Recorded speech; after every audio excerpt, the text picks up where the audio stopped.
So as the folks head to the polls, they will be deciding one of the most hotly contested races in our state of Georgia.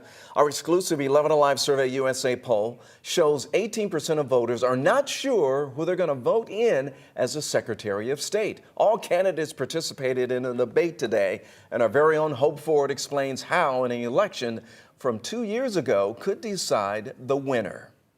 2020 still being discussed in 2022. While trying to go forward in this election, Republican Secretary of State Brad Raffensperger went backwards, reminding his opponents he stood up against false election claims. We've been pushing back on election deniers since the election of 2018.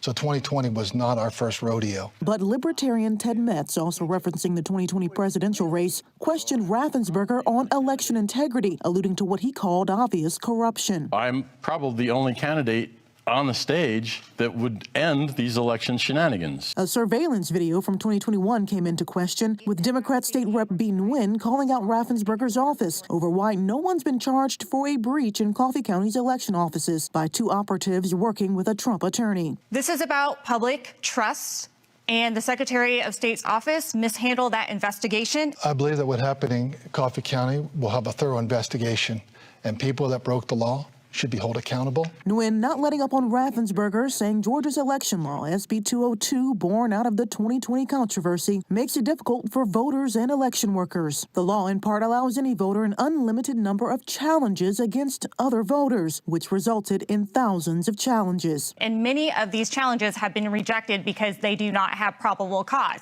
Here we are taking critical election resources and addressing an issue that should not be the law of the land. Raffensperger says he supports reforming the mass challenges provision and added early voting numbers refute notions the law suppresses votes. We had 131,000 people show up to vote, almost double what we had for the gubernatorial race 4 years ago. In the end, Raffensperger is proud of his record. Nguyen believes she'll do better with voting rights and laws, and Metz still embraces some 2020 election claims. In Atlanta, Hope Ford, 11 Alive News.